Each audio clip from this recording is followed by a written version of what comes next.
What's up guys, Creighton here from LogicLounge.com, here with my 1 week impressions on the iPhone 6. Yes, this is the iPhone 6. It is gold. It is 64 gigabytes. I did not get the 6 Plus, and I'll explain that a little bit later in this video. But I want to also start out this video by saying this is not a full review. This is just my impressions after using it for a week to give a kind of sense of what I've been liking so far and what I haven't been liking so far. My full review will probably come out in another week or two, depending on how many features I get to use in the phone and what my further impressions are like, and then I will come out with my full review. For right now, this is my 1 week impressions on how I've liked the phone, what I've used for it, and what I think about this larger screen size thus far. So let's start right there. Screen size. This is a 4.5 inch screen. This is a large screen size from Apple.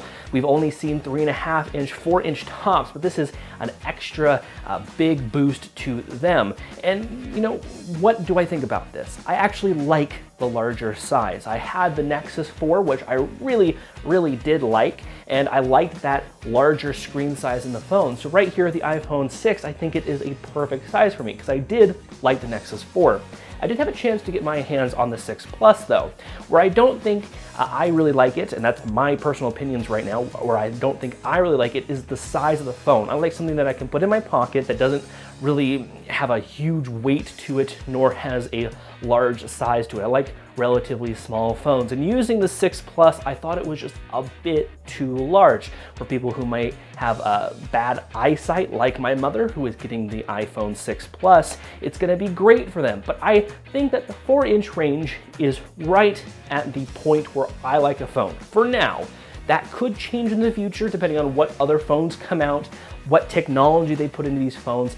This could change, but for right now, I'm saying that this size of the phone is perfect for me. I like the large size of the screen. I like that I can see iOS on this large of a screen. Seeing iOS on this larger of a screen is something of a unique experience that, well, we haven't seen Apple do before because we've never had a large phone from Apple. So that's where I like it, about it. And you know, I can go on and on about my likes because, well, there's a lot to like about this phone, but I wanted to touch on a couple of the main key points that people have been talking about.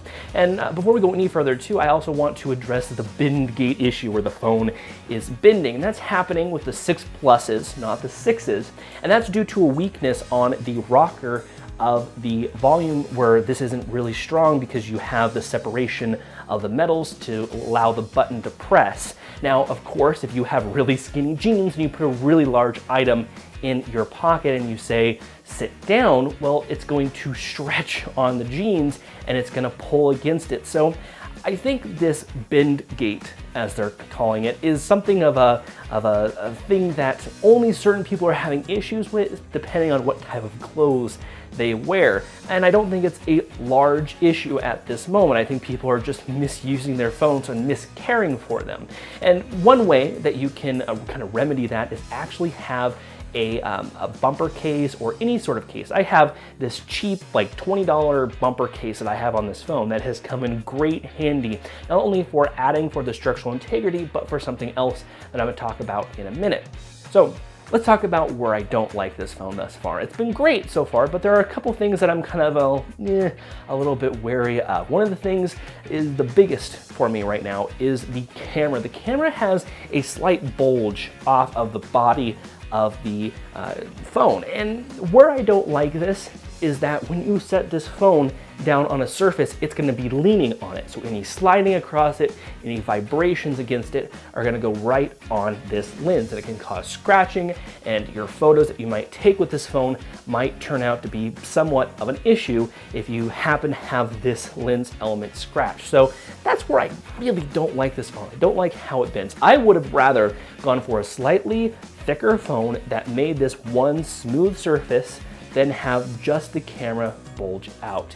That is one of the biggest things that I really don't like about this phone right now, but I have remedied it with a bumper case. The bumper case has enough padding to make it so that this is on the surface of the table or wherever I put it, rather than the body or the camera element is just thick enough for it to rest on this rather than this, which will keep down from the scratching, will keep down from getting it all marked and scratched up, which I like to keep my devices in impeccable condition. I always am a little bit anal retentive, basically, on keeping my devices clean, simple, and working. And that's why I have chosen to go with the iPhone. It's clean, it's simple, and it works. So that's the biggest thing I don't like. There's other quirky things within iOS 8 that I haven't gotten quite used to yet.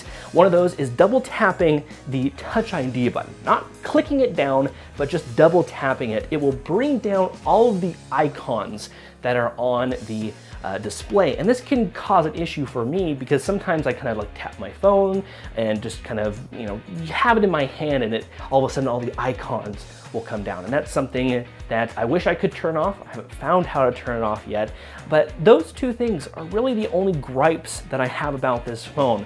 For the week that I've had it, I've actually had a good use of this phone. I like the large size. It hasn't been getting in my way. And I think that these larger phones like this are a great thing for people who may be a little bit on the blind side when looking at small screens. Definitely content looks a lot sharper, and I haven't had a chance to test out the audio quality of the phone just yet over LTE. Verizon just rolled that out, so when I do get a chance, I will test that out, and I'll probably have either a sample or my views in the full review video. But there you guys go. This is iPhone 6, my impressions. If you have one, would definitely recommend getting a case, whether it be a bumper case or a full wraparound case or an OtterBox. You can pick, but I think that cases work well with any phone. I've gotten cases for any phone that I may have, which is could be, you know, what I have gotten for my phones have been bumper cases lately. When I had an Android, I used a bumper case. When I had a Windows phone, I had a bumper case as well. So there's definitely a room in a market for cases, and I would definitely recommend getting one. The one that I have here, for all of you guys may asking, is a Spigen Neo Hybrid, if you're wondering. I'll put a link down to Amazon for you, but that about does it for me. I rambled on far too long for this phone, so I will leave you guys with that message. If you mind leaving a like on the video, I really appreciate it. Maybe a comment too while you're at it. Thank you guys so much for watching. I'll see you guys next time.